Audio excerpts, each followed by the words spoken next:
In this lecture, we're going to start talking about head losses and how we calculate that head loss term that goes into the energy equation.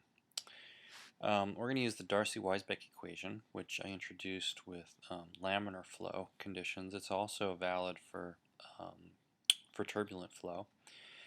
And this calculates the head loss due to friction with the pipe walls and energy losses due to turbulence within the flow. And this is just for straight pipe. So when we talk about bends and valves and head losses through those types of things, we handle that a different way using, they're considered minor head losses.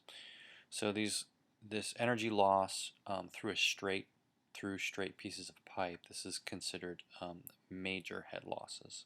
Just make sure you get that jargon right, major versus minor. And you can see its head loss is equal to this, and it fits directly into the conservation of energy equation.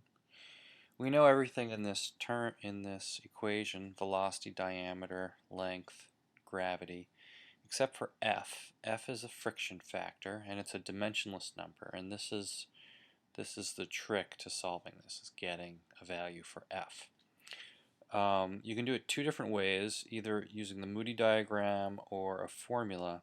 The formula is, I'm just going to show it to you. I don't really want you to use it because, number one, it's not any more accurate than the Moody diagram. It's just a fit of the Moody diagram. And number two, I'm not going to give it to you, and it's not in the FE handbook.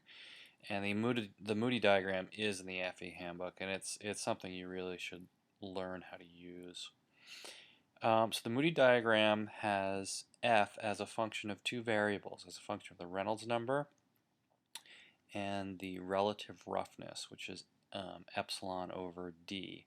And then roughness is that epsilon value. So here's the Moody diagram. You see on the left-hand side is the friction factor, on the bottom is the Reynolds number, and on the side are the relative roughnesses. Also note that it's log scale, so you have to be careful when using this. Make sure you're really careful as you pick values off of this. The log scale can be tricky. So the way to use this is really kind of like a three-dimensional plot. Those lines are almost like contours. The way to use this is you pick a type curve from your relative roughness. So let's say you have a relative roughness of 0.003. So you find that type curve for 0.003 and make sure you curve along as the other lines curve. You calculate a Reynolds number. Let's say it's 1.5 times 10 to the fourth. You read up until those two intersect, and then at that intersection point, that gives you your friction factor. Okay, so we're going to practice using this a little later on and in some other lectures, but make sure you spend some time with this figure so you know how to use it when you need to. There's different regions to this figure which you should be familiar with. So you'll notice on the left in that laminar region there's a single straight line. You can use this figure to calculate F under laminar flow conditions, and you'll notice that there aren't type curves, and that's because energy losses in the laminar region are not affected by pipe roughness. We've already talked about that. So you can use this figure, but you can also use F equals 64 over the Reynolds number, which we already talked about as well. Just next to that, as you transition from laminar flow to turbulent flow, there's that transition region, or the critical region, as some figures call it, where we really don't know what's going on. It's somewhere between laminar and turbulent, and you can't really say much more than that. So if you do end up with a Reynolds number in that range, the best you can do is just bound your answer. Just say it's calculated assuming it's laminar, calculated assuming it's turbulent, and all you can say is it's somewhere between those two numbers. You'll notice at the bottom of all the type curves there's a little arrow that says smooth, and that line doesn't correspond to any relative roughness. It just kind of goes off the curve. That's the smooth line, and that's a region where roughness plays no role. And the idea here is the roughness is so small that it's smaller than that laminar sublayer. And when you're in a laminar flow, there is no head loss due to roughness, right? So that's true if this roughness is also contained within that laminar sublayer. Smooth can be used for pipes like plastic pipe. We'll talk about that later. And then if you look over here in this region of the graph, you'll notice that the lines are horizontal, meaning the friction factor is not affected at all by the Reynolds number. So this is considered wholly turbulent flow. And in this region, the roughness is actually greater than the laminar sublayer. So the uneven, so the spikes on the pipe are actually impinging into the turbulent zone, and you have actual collisions of the fluid with this roughness. So in this case, roughness plays a huge role in determining friction, and laminar effects are insignificant. Okay, this is a standard table of roughness values, and it's kind of silly. I still can't believe they haven't updated this table, but I don't know about you, but I haven't used a riveted steel pipe in a very long time. All of the pipes that I've worked with are either copper or PVC, or maybe some other form of plastic, and neither of those appear on this table, right? How many times do you work with galvanized iron or a cast iron pipe? So when you work with copper, you should use the value for drawn tubing. That's what drawn tubing is referring to there. For PVC, I'm not exactly sure what to use. The textbook says to use the smooth line. But I've read in other places that you should use the drawn tubing number. So you can use either one for this class. I won't be particular because I don't think there's a consensus out there. Alright, so you can use the Moody diagram. You can also use the Colebrook formula. This is a fit to the Moody diagram, so it's not any more accurate than the Moody diagram, even though it's an equation. And it's got a second problem. If you look at this, how are you going to solve for f? There's 1 over the square root f on one side of the equation, and then the natural log of the inverse of the square root of f on the other side. So there's no way to isolate f and solve for it.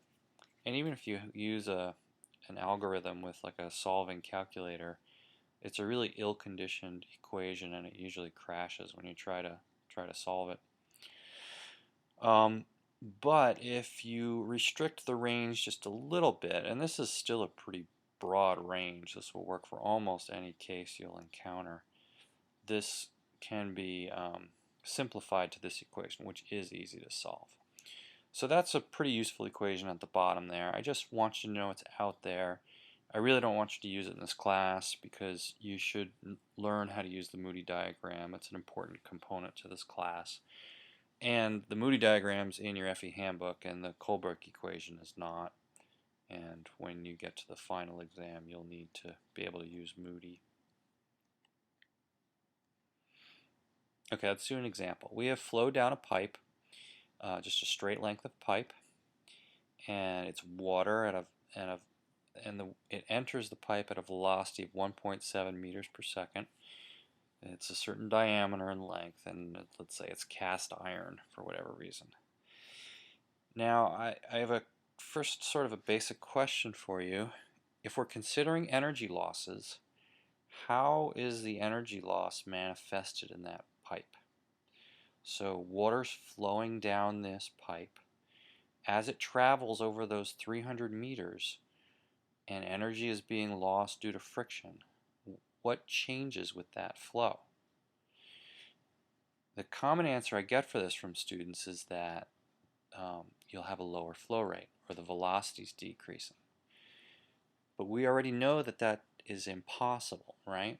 Because conservation of mass which does not require a no energy loss assumption.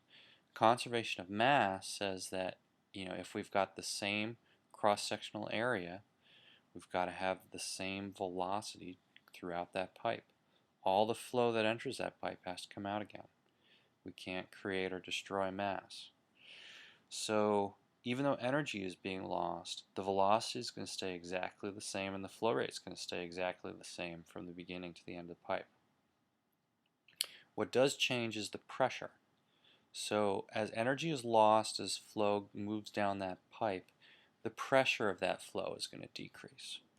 So that's the question for this this example, is find the pressure drop along that pipe as it travels at 300 meters. So we start with the energy equation. Pick 2 points or 2 control surfaces on that control volume. We have flow entering the control volume at 1 and exiting it at 2. Since we're at constant elevate, we're using a horizontal pipe, the elevation terms are 0. There's no pump in here, so that term is 0. And as we just said with conservation of mass, in this situation the velocity going in has to equal the velocity coming out. So our energy equation reduces to something pretty simple. Pressure drop is just equal to gamma times the head loss. So we're going to use the Darcy-Weisbach equation for head loss.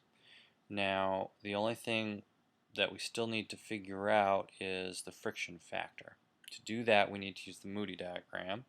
To do that we need the Reynolds number and the relative roughness. So the Reynolds number we can calculate directly. 3 times 10 to the 5th is obviously is turbulent flow. And then roughness for cast iron is 0.25 millimeters. And relative roughness is then 0.0013. Note that relative roughness is a dimensionless number as well. In fact, the Moody diagram, all the axes are all dimensionless numbers, which we'll talk about another day. Okay, so we have a Reynolds number and a relative roughness. So see if you can find the type curve for 0.0013. I think it's right about here. Reynolds number of 3.04 times 10 to the 5th. So you find times 10 to the between 10 to the 5th, 10 to the 6th. You find 3, which is right there. And then we read across, and that gives us an F of 0.022. So 0.022. Now we've got everything we need to plug in our equation and solve. And we get a pressure drop of 47,000 pascals. Okay, so here's the basic procedure. If we're solving the energy equation with major losses, and remember major losses are energy losses through straight lengths of pipe, and we know diameter and velocity. That's going to be important later on. We'll discuss that in a couple lectures. But if we know the diameter and the velocity, you start by writing the energy equation and doing everything associated with that. Calculate the Reynolds number to determine if it's turbulent or laminar. If it's turbulent, you need the relative roughness. You find friction factor with the Moody diagram, and that gives you head loss.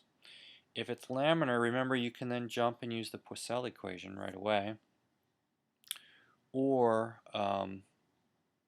you can use F equals 64 over the Reynolds number and plug that into the energy equation. And then finally, once you've got head loss, you can solve the energy equation.